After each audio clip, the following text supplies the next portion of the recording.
everybody. It is Thursday. Welcome to the show. This is Back to the Window with Scott and Scott. I am your host, Scott Steehn, lead handicapper at winnersandwiners.com. And I'm your co-host, Scott Reichel, senior handicapper over winnersandwiners.com. And together we do this each and every single day, 3 p.m. Eastern, 2 p.m. Central. Shout out to Tim Earl. What up, Timmy? We did Total Chaos last night together, Scott. Tim and I did, and we'll see how all that comes out. Jacob Houston in the house. What's that?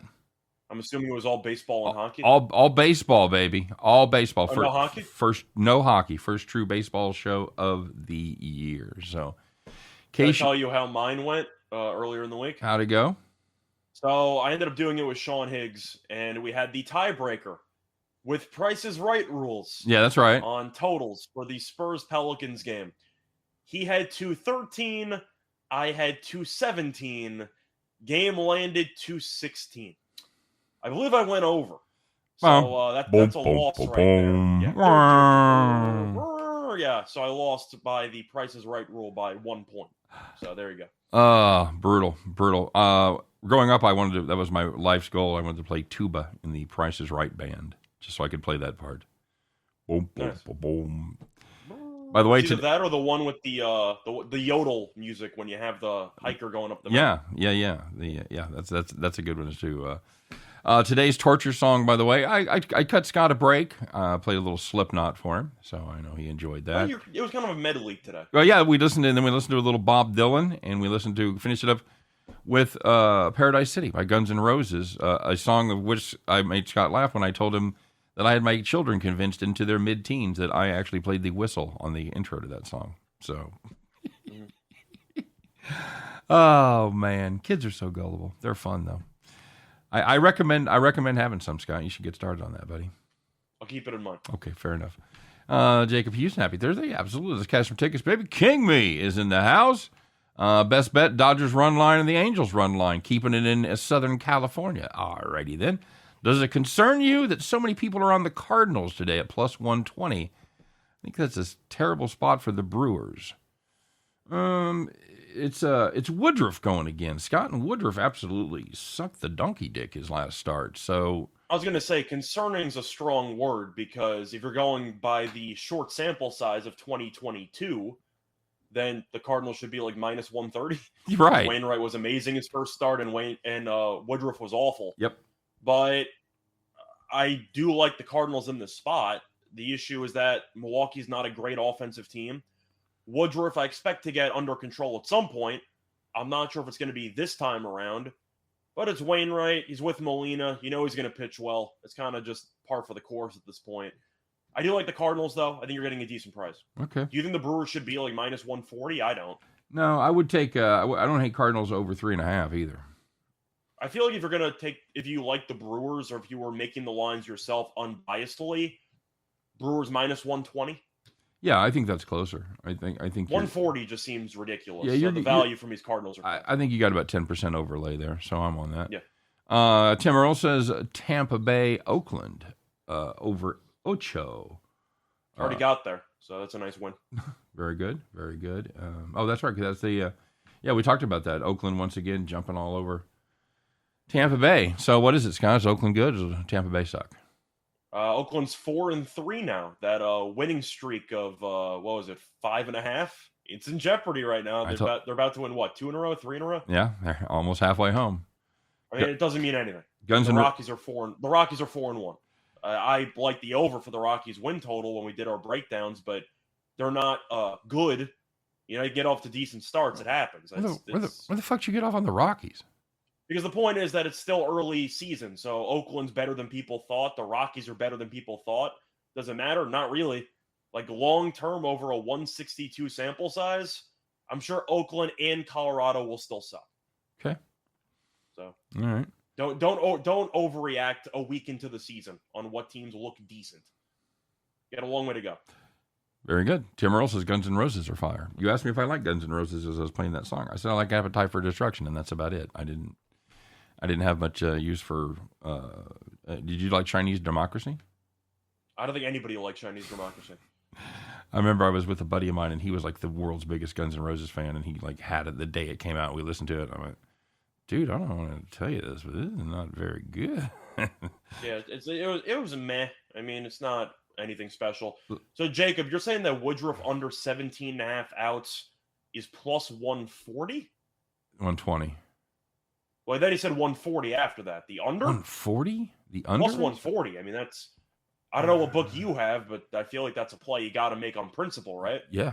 Yeah, I mean, I know Woodruff can go length, but it's still the early portion of the season. Right, and these guys were a short spring. Yeah, he went less than 4 his first time out. And we're going to mention what happened with Kershaw later on in the show, but we've seen a lot of short leashes for pitchers. Yeah. 140, yeah, I got to be tempted by that. Yeah, especially he with might lose, but 140 is a ridiculous price. Yeah, especially with the fact that he, sucked his first outing. So I mean, it's a 17 ERA. You've got that to go on. So yeah, and again, Woodruff was a guy that gave you a lot of length consistently last year. I actually saw Woodruff pitch last year. He's very good. Royals, I think, beat him 3-2, but he was outstanding. I was impressed. He's looking at the Bubic game you went to when Bubic was nails. Yes, that was exactly what it was. 3-2 or 1-0? Dude, it might have even been 1-0. I thought it was 1-0. I think you're right. Now that I think about it, yep. It's at MGM 140. Yes, sign up. I'm on that. I mean, even if it loses, the value's there. Yes, you've made the right play. You can sleep well even with a lighter bank account. James Mount's in the house. What's up, buddy? All right, quick reminder, guys. Don't forget to like and subscribe. We sure appreciate it. And I didn't write anything clever today. If you don't subscribe, so just make sure that you subscribe to both of our YouTube channels. That's the main takeaway here. Our Winners and Winers YouTube channel, as well as our I won't even say new endeavor anymore. Our ongoing endeavor over there at Max Wagers Network. Having a great time. I think everybody has melded very well from the Picks and Parlays crew. And I know I have a good time on their show. They seem to have a good time when they're with us. So, yeah, there you go. And, of course, we've got a couple of promos cooked up, as we often do. The first one that we're doing is with the good folks over there at DraftKings. And this is a kind of a handy thing for baseball. You make any $5 money line bet on a baseball game, you get $200 in bet credit. And it is, you must be located in one of the states. See, I got to get the tough read because I got all the states. Arizona, Colorado, Connecticut, Iowa, Indiana, Louisiana, Michigan, New Jersey, New York, Pennsylvania, Tennessee, Virginia, Wyoming, or West Virginia. You must be 21 or older, 18 in New Hampshire and Wyoming. Did you just write that in there? No. Okay. It's been there the whole time? Yeah. Wow. We also looked up, what is the other one? Rhode Island and Washington. But DraftKings isn't there. But those are the other 18 states. So if you're a college student, you're looking for, if you're, a high school. If you're a high school senior, yeah, you're looking to haven't made that college decision yet. You at least got a couple of more options for your safety school. Like I said, it's for first-time DraftKings Sportsbook customers only. Must register using the promo code. Make the deposit of $5 or more. That's right, $5 or more, big spenders. Come on. Throw that link in there, and you got to make the money line bet between 4/11 and the 1st of May. If your bet wins, you'll receive the $200 in free bets, in addition to any cash winnings from your original wager. Once it's settled, use the promo code WAW Video. That's Winners and Winers Video, and of course, the link is in the show description. Scott, you got anything happening at Caesars you want to tell the folks about? Well, funny you should ask, because Caesars is also having a promotion, and if you like to potentially bet with a little bit of an insurance policy, they got something for you, because they have an $1,100 first bet insurance play, which means if you end up placing your first-time wager of up to $1,100 and you lose, you get it back in the form of a free bet. So you get to basically get a second chance of either making profit or getting your money back. That's cool. That's very good. And promo code is ATS WIN SCZR, and it's going to be also in the description down below. All right, very good. See, that one always throws me too. The ATS WIN CZR. So, all right, bud. CZR. We got a lot to get to, so let's do it. Let's talk about. Do we have a lot to get to? Well, we have a lot of features. We have a lot of segments. That's what I'm saying. It's a pretty light card. Right. Yeah. But I mean, I know what you're trying to say. I'm just busting your chops. Okay. It's fine. That was just a weird place. I wasn't looking for the interjection there. Yeah. Like, well, we got a lot. No, you're a fucking liar. We got nothing. We got nothing on the show today. We're going to spend another 30 minutes talking about hot dogs. Don't lie, fat boy. All right. Hey, I don't need to hear from you. All right, here we go, Scott. So yeah, it is pretty much, it's a baseball hockey card. Let's not lie. But we do have a couple of segments. I really want to talk about both of them. Sometimes we have segments and we don't get to them, but this time I definitely want to get to them. Let's start off and find out what happened yesterday. The good news, the bad news, the winners, the whiners, the people that took it in the shorts, and the people that took it in to the bank. Let's find out who you are in today's edition of Call the Cops.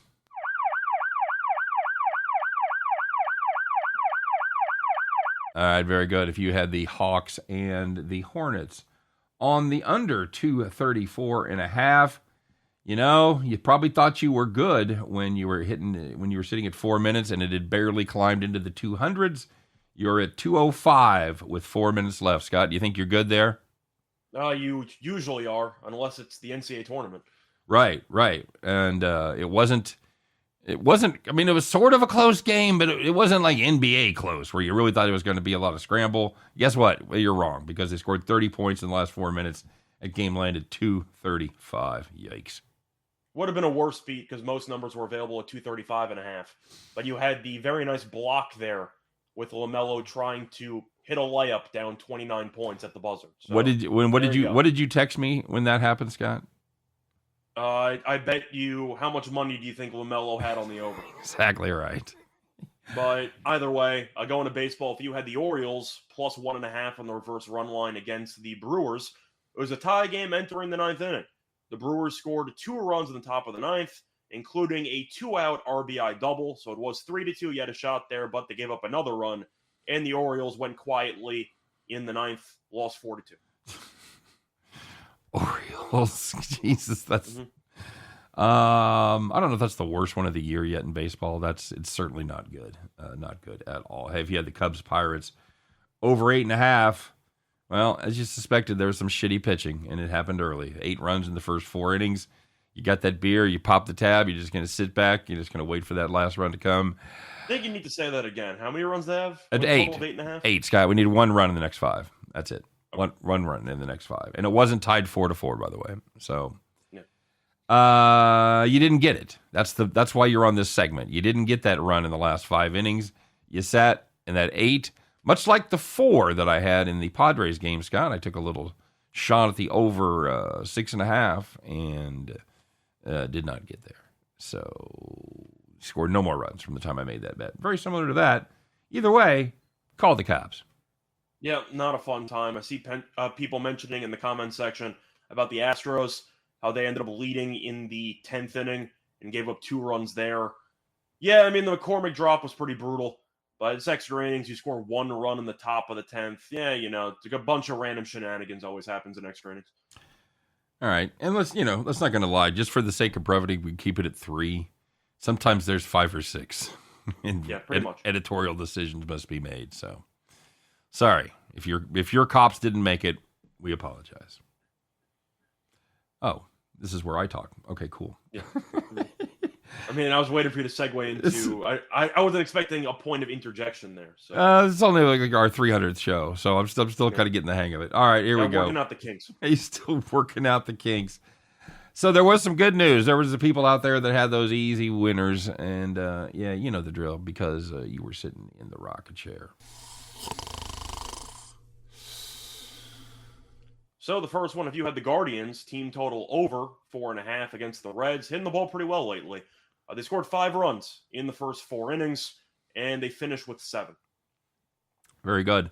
Guardians of the Galaxy, by the way, my favorite Marvel movie. It's just 1 or 2. 1. I would say 2 is probably my second favorite. It's a good soundtrack. The 80s stuff. Yeah, it's killer. Yeah, but good stuff. My kids look at me because my son's like really into Marvel.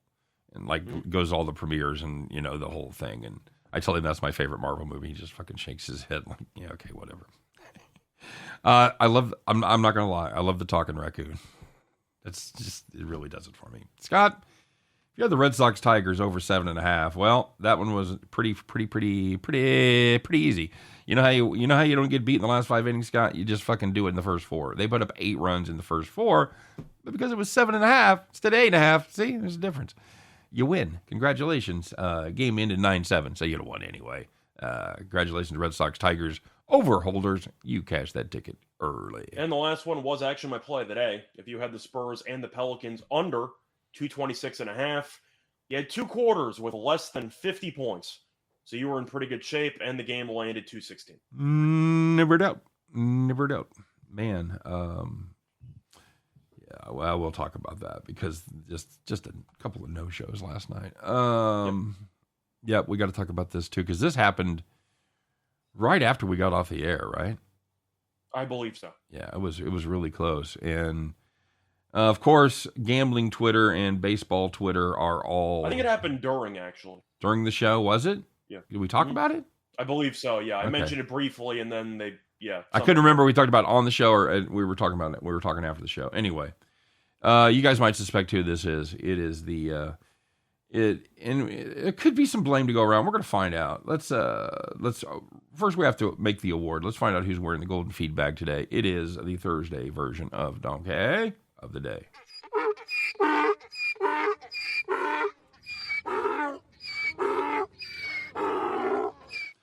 I really hope you guys were listening to us early when we first started doing this. We were just doing it on radio because for the first, 3 months, every time they'd play that, we'd just laugh our ass off. Mm-hmm. We're like juvenile children. So I still do.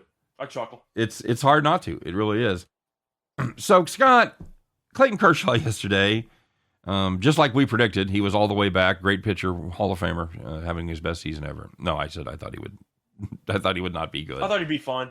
I'm still expecting him to get injured at some point. I thought he'd get injured, and I thought he'd have an ERA somewhere in the 3.7 to 4 range and be just a slightly above average pitcher. But that was not the case yesterday against the Twins, as he was perfect for the first 7 innings through just 80 pitches. Scott, he's cruising. So of course we send him back out there.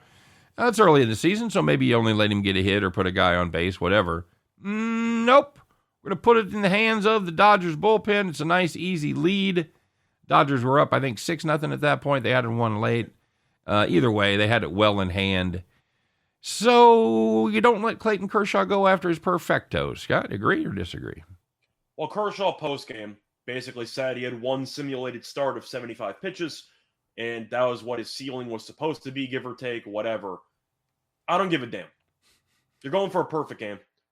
There has not been many of those. And as memorabilia is talking about, people remember Koufax's perfect game.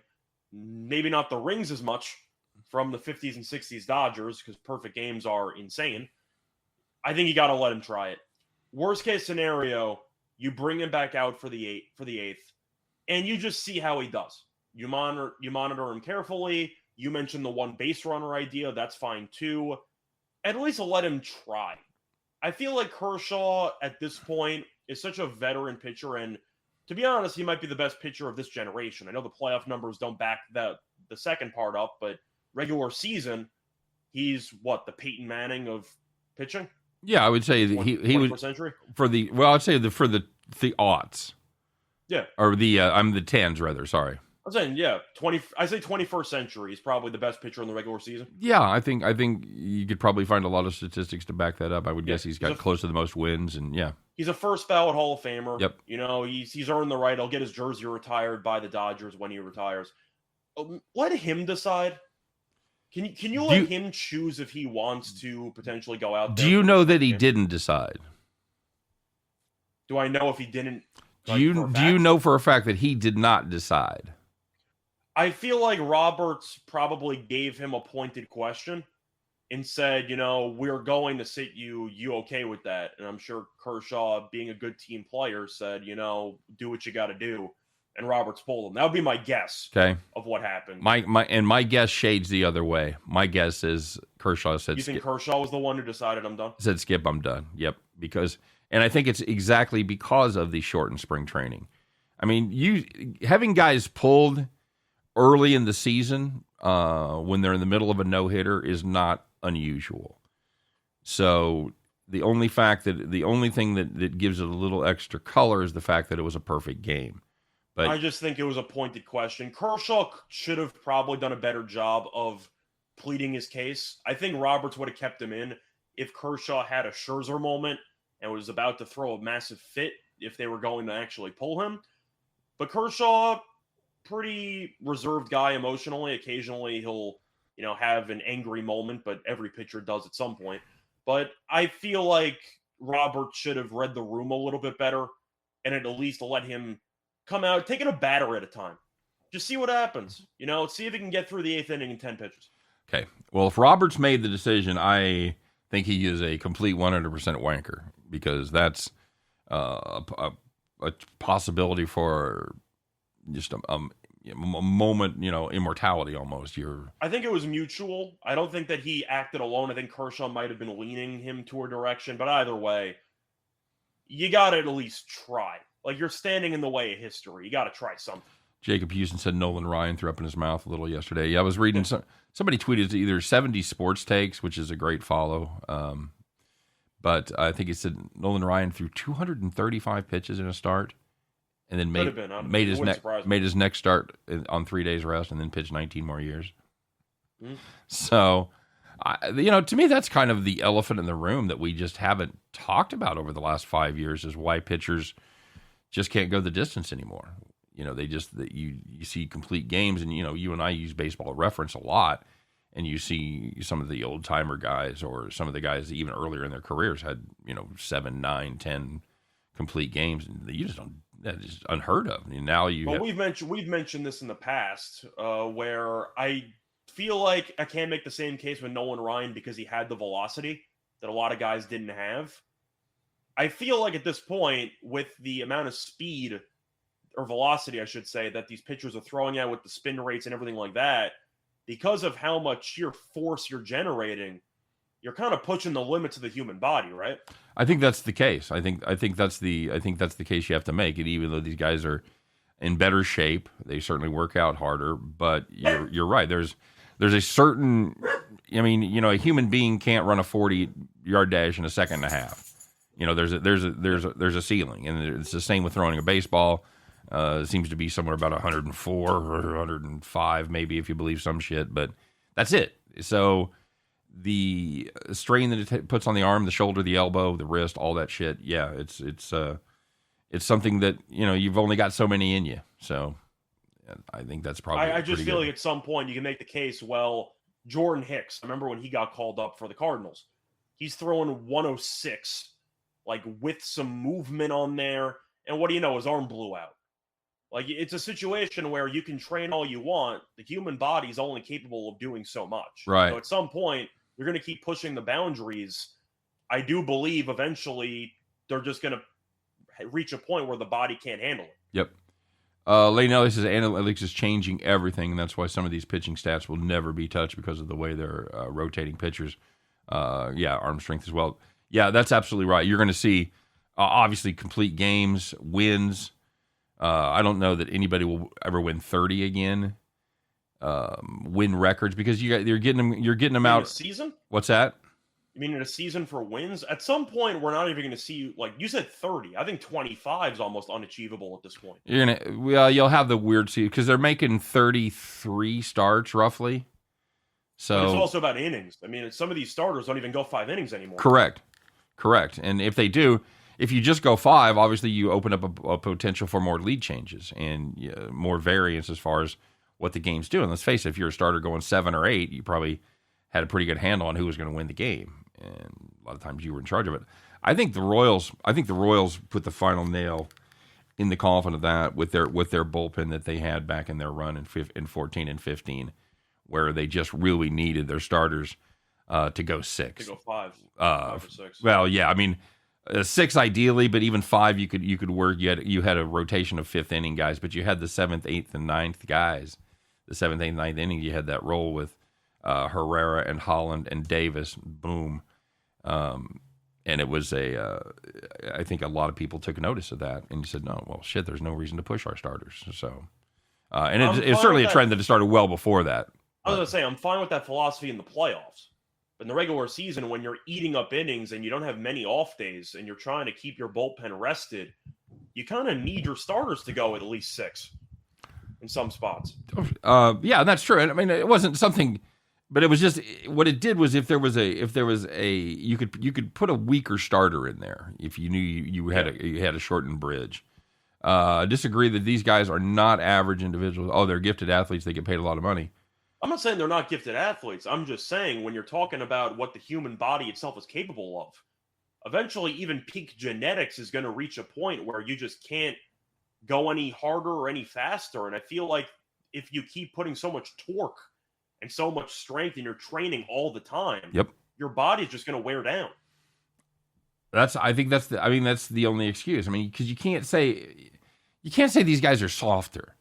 You just can't, because as far as any metric you can measure, I don't know if they're softer or just the medical information was so outdated back then that people just didn't know any better. 4 out of 5 right-handers recommend Pall Mall. That's the cigarette of winners, you know. Well, I don't know if I've been watching this documentary that people on YouTube were doing. Nerd. About Dave Stieb. You remember Dave Stieb? Of course, for the Blue Jays and the A's. Correct. Yeah. They were talking about how he had a couple of starts with like a bone spur in his arm, and he was pitching for like 2 months after the bone spur. Yeah. Like in today's league, you'd be on the shelf for like 4 months. Yeah, you're getting an MRI. They're doing. The point is, people didn't know any better. It's like, oh, you got a bone spur? It hurts a little bit. Part of that sucks for you. Part of that is everything was major surgery. There was no laparoscopic surgery. Yeah. So you used to have to open up the whole fucking thing, and anytime you open up the body, obviously you're going to put trauma on it, and it's longer recovery time, all that. So when you can do it laparoscopically and have shorter recovery times, less invasion of the body, there's so many things, so many techniques that are better today. Somebody's talking about Tommy John, how it's almost de rigueur for today's pitcher. That's not even unusual anymore. I'd love to know what percentage of pitchers have had Tommy John surgery. 15, 20%? At any point in their No, in the majors. That they've had it. No, major league pitchers that have had it at some point. Okay. 20, 25% maybe? I was going to say 30. Like I feel like it used to be probably it was probably in the single digits. Oh, of course. Like 10, 15 years ago. Yeah, absolutely. James Mouth, that was the philosophy of baseball for the first 150 years. Yeah, rub a little dirt on it. You're fine. Fucking go out there and play.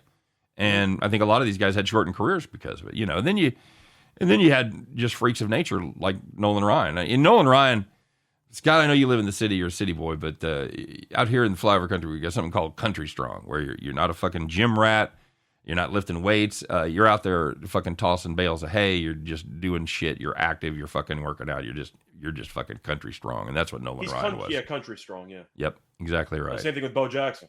Yeah, Bo Jackson used to brag about never working out. He wouldn't work out, he would just hunt. And it's just like, what the hell are you talking about? It's like, yeah, I can just run a 4.2. Just nobody knows why. You know, my dad got to take Bo Jackson fishing. Did I ever tell you that? They had a story for everything, but no. They had a mutual friend, a guy that my dad worked with, was big into baseball cards, and he knew Bo Jackson from signing. And Bo, of course, loved to hunt and fish. And here in Kansas City, he didn't fucking know anybody. So my dad, a very prodigious fisherman, we've talked about that before, I hooked him up. My dad took him out and caught him a shitload of crappie. Had a great time. So yeah, it was cool. People don't learn as every athlete is going to do is not meant to be doing that. So give him a break. No, I'm 100% on board with that, J.R. Black. I'm not criticizing athletes of any generation, because obviously we talk about athletes for a living. Some of us may have had athletic careers as children, but these guys doing it at this level, and if you don't appreciate it, I can't help you. Yeah, I'm not criticizing it's the amazing. athletes. I'm criticizing the actual training philosophy, which is resulting in so many injuries, because you're really just pushing the body to go as fast as possible, or as strong as possible, without worried about the potential drawbacks of that. At least that's my takeaway. Somebody was talking earlier about windups and how it seems it was a lot more loose and carefree back in the day. The torque. I mean, the amount of immediate pressure you have when you place that step when you turn is crazy. Yep, absolutely right. Ricky Henderson never lifted weights. I believe that. Yeah, absolutely. Other than the early part of his career, he was a little bit muscular when he joined the Yankees. A little bit at the end of the career. James Mountain says, or James S says, these guys are skipping games over stomach issues. Come on. Again, dude, I'm not. I'm not. That's more basketball, but yeah. I'm not criticizing anybody for whatever health reason they claim. If they're faking it, okay. But sometimes does it seem like these guys, were tougher back in the day, quote unquote? Perhaps, but then again, how shortened were their careers over things they didn't deal with, or how many games did they end up missing?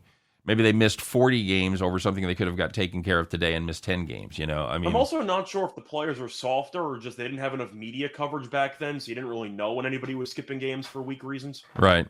Where now on Twitter, you have access to everything, even the athletes directly, so you can criticize them personally.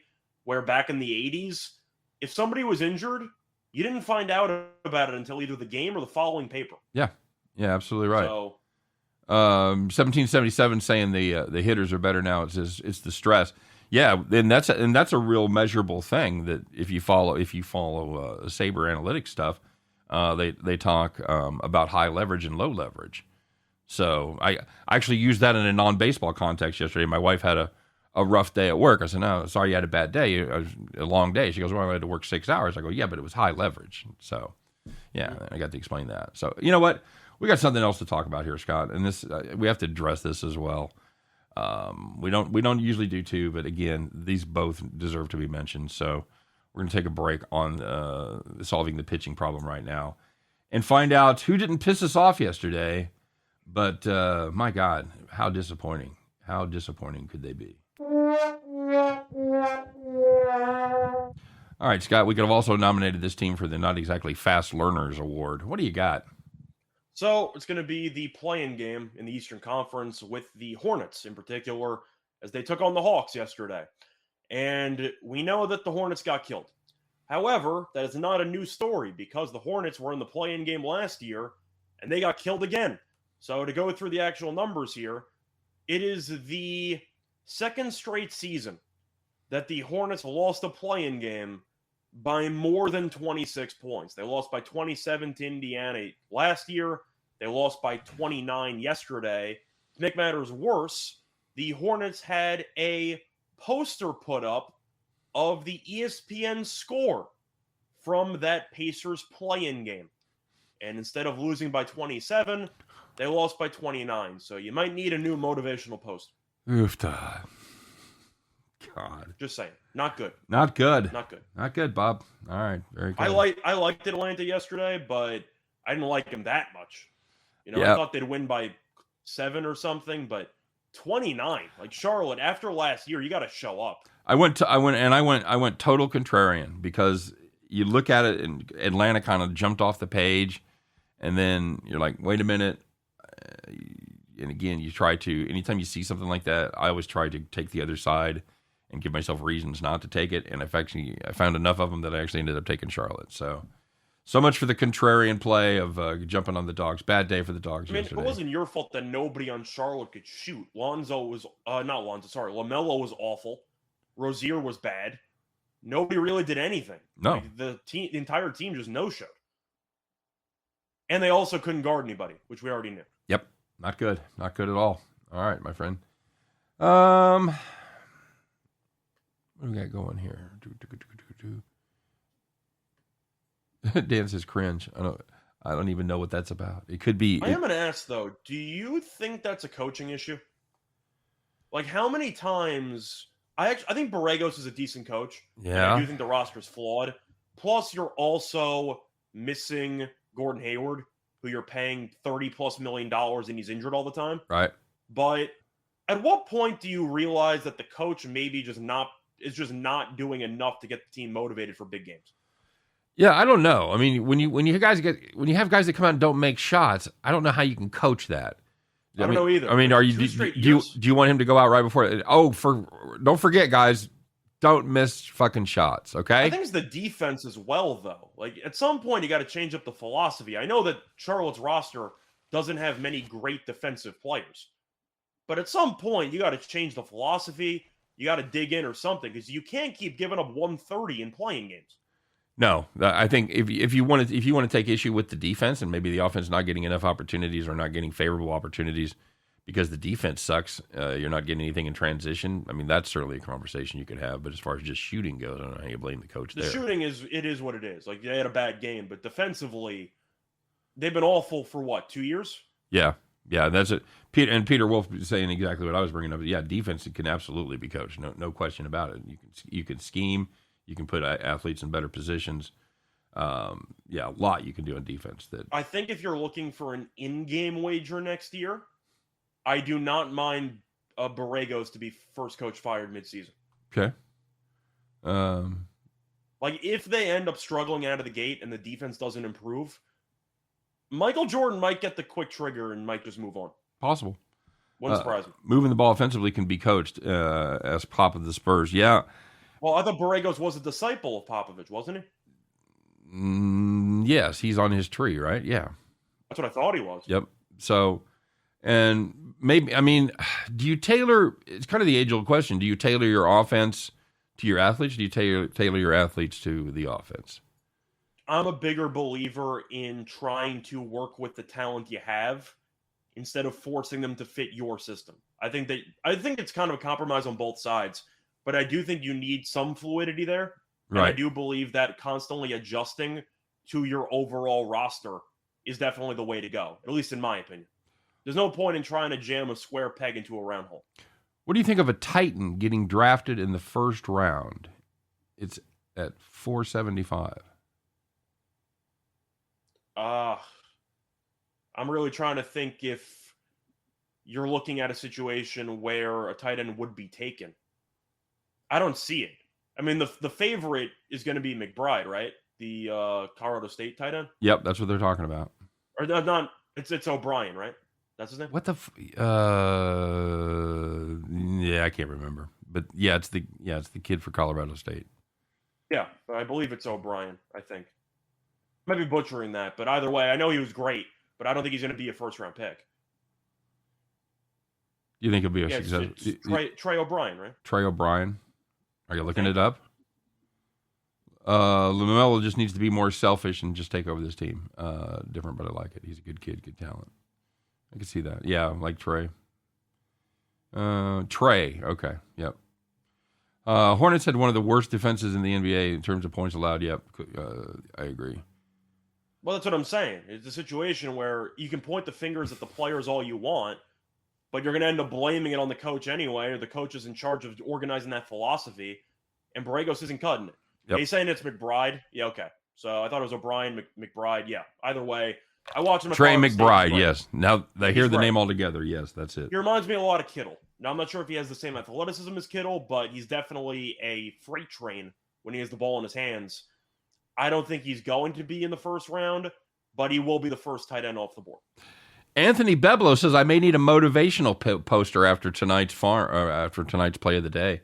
Yeah, it's been Ice Station fucking zebra here, Scott. I think we're at five running. And I know you hit your cold streak a couple 3 weeks back. It's no fun. It's no fun. The other thing, I was on a cold streak and then I won like 10 of 11. So it comes in waves. Yeah, it does. And the weird thing is my premiums have been really good like the last week. So I don't understand it. Apparently I have exactly X number of picks, but I don't have X plus one more. So the X hex carried over to you. Oh God, the X hex. The X hex. I really, having said that, I really like my play of the day today. I like this. I like this Royals and the Detroit over. This Royals pitching staff is so bad, and it's amazing, dude. They're last in the league in ERA. And they had a game where they allowed no runs and a game where they allowed one run, and they've still managed to be last in four. That was the first two games of the season. Right. In the last four games, they've been awful. So yeah, Anthony. I've already got one. I've got the cat hanging onto the limb. I got hang in there, baby. So I may need to look into other motivational posters if that one doesn't do it today. So. Scott, I know it's baseball. I know you got a hockey play. Anything else? And no, dude. Yeah, James, that's not.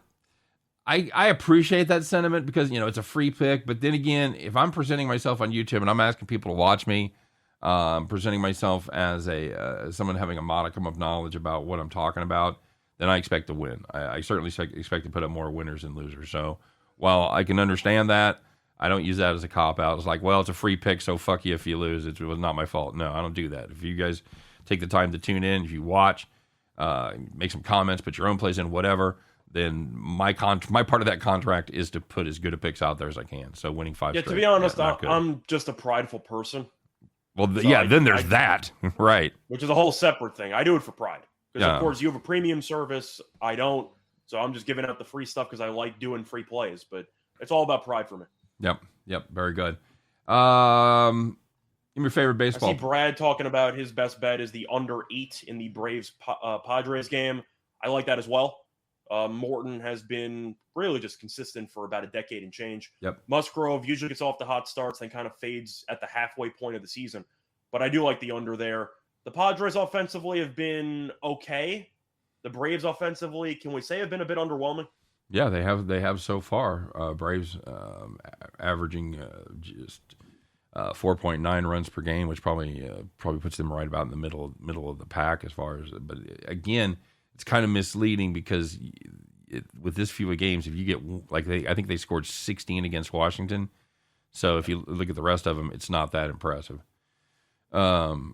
I guess I'm just because I've been following you for years, and that's why you're still here. Good content, no matter what. People will complain. Oh, and you're absolutely right, James.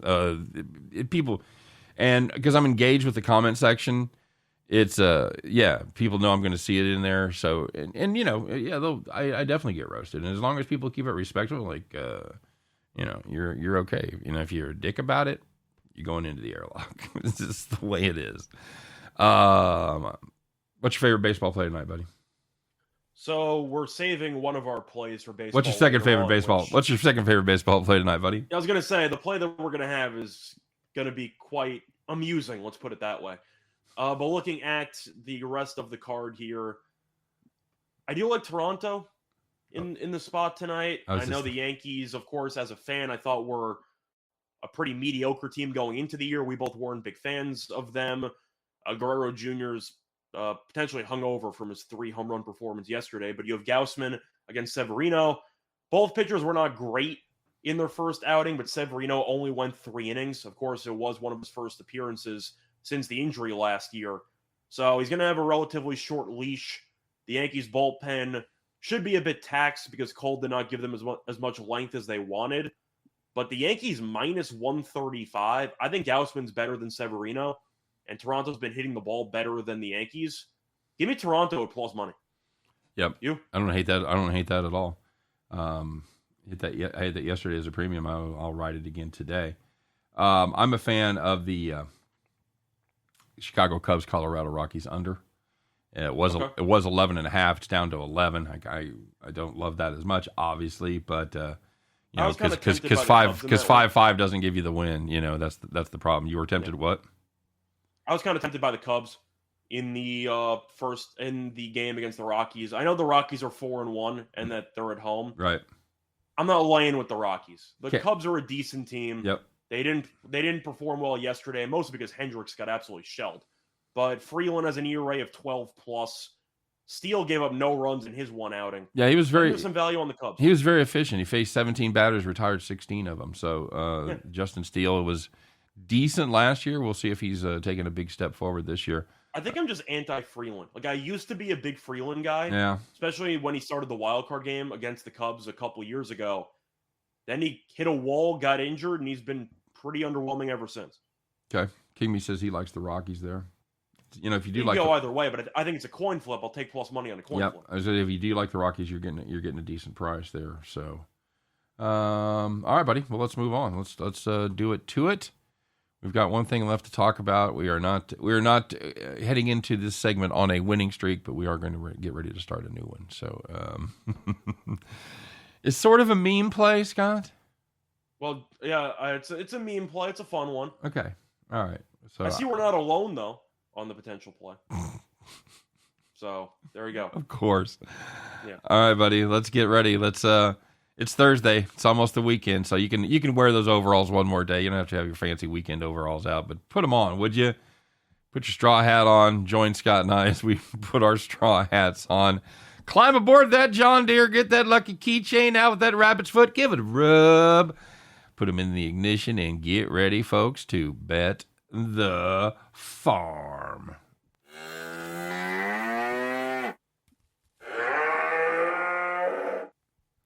Yeah, I don't have a hat today, so just deal with What? it. Oh, no, not again. Yep. And we got to switch it up. We lost yesterday. We got to switch So, things up. ironically, when you're in front of the shed, you don't have a hat. Well, it's not going to matter in like 2 weeks anyway. I'll have a hat the entire time. So Why is that? Oh, because you'll have your own place. yeah. So Oh, it'll be it's not gonna weird. matter That's anyway. right. We'll see you in the same background and everything. Yep. All right, very good. Scott, we're going to dip our toe in the Nerfy pond.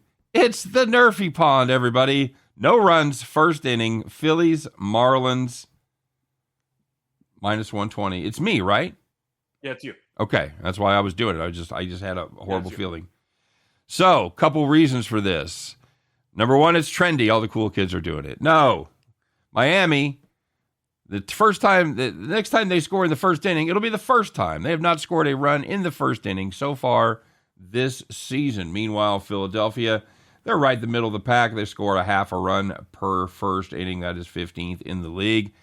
Kyle Gibson, Mizzou grad, Scott. Kyle Gibson, pitching for Philadelphia. You know how those Tigers are. They can throw that freaking baseball. He's made a great start in his new home there in Philly. 7 innings pitched, no runs in his first start of the season. Meanwhile, Sandy Alcantara goes for Miami. He has a career ERA of 3.08 in the first inning. Probably be the first of many times we fade this Miami offense in some form or another. Tonight, we're going to do it with the no-run first inning. The Nerfy, Scott, -120. Good price over there at DraftKings. Well, we also got to mention that it's going to be in Marlins Park or Lone Depot Park, whatever you want to call it. So the fact is, it's already a pitcher's-friendly park. You have 2 good pitchers on the mound. -120 in Marlins Park does sound extremely low. I figured that would be around like 130, 135. Yep. Again, With Alcantara on the mound? You don't get many -120s for the first inning. Correct.